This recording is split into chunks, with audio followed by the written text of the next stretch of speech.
បាទគ្រប់ជ្រាបសួរបាទពុកម៉ែបងប្អូនទាំងអស់គ្នាបាទខ្ញុំបាទប៊ីបូរវត្តរបស់បាទថ្ងៃនេះយើងមានរបបលេងថ្មីមកមួយទៀតហើយជំនាញ Kawasaki បាទសិត900 018បងប្អូនណាបាទជាប្រភេទម៉ូតូស្អាតអត់តប្រើប្រាស់ស្រុកខ្មែរបងប្អូនបាទតោម៉ាស៊ីនសំណុំបាទស្អាតខ្ចីបងប្អូនណាបាទទឹមតែមកដល់បងប្អូនតោបានលាងសម្អាតបងប្អូនណាបាទតែម៉ូតូនេះបាញ់តែទឹកថតបង្ហាញជូនបងប្អូនឲ្យមើលបណ្ដោយបាទបងប្អូនខ្ចីបងប្អូនម៉ាស៊ីនសំណុំស៊ីនបាទអត់តដោះរុះរើបាទ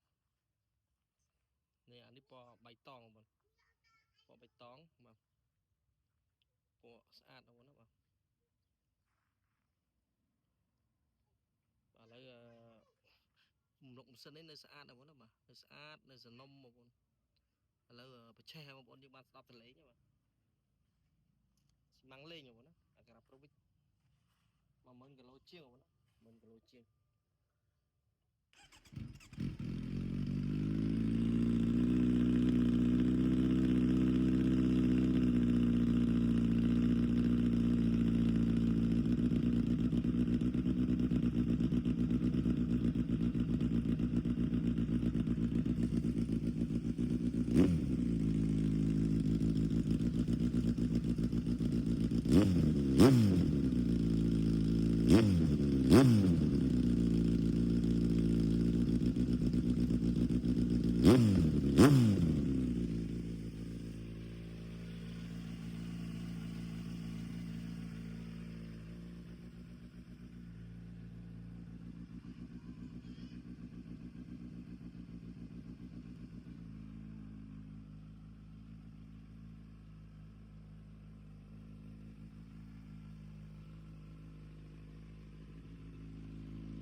បាទគុណច្រើនបងចាប់អារម្មណ៍ស្រឡាញ់ពេញចិត្តតំណងឆាត់ដល់បានបាទ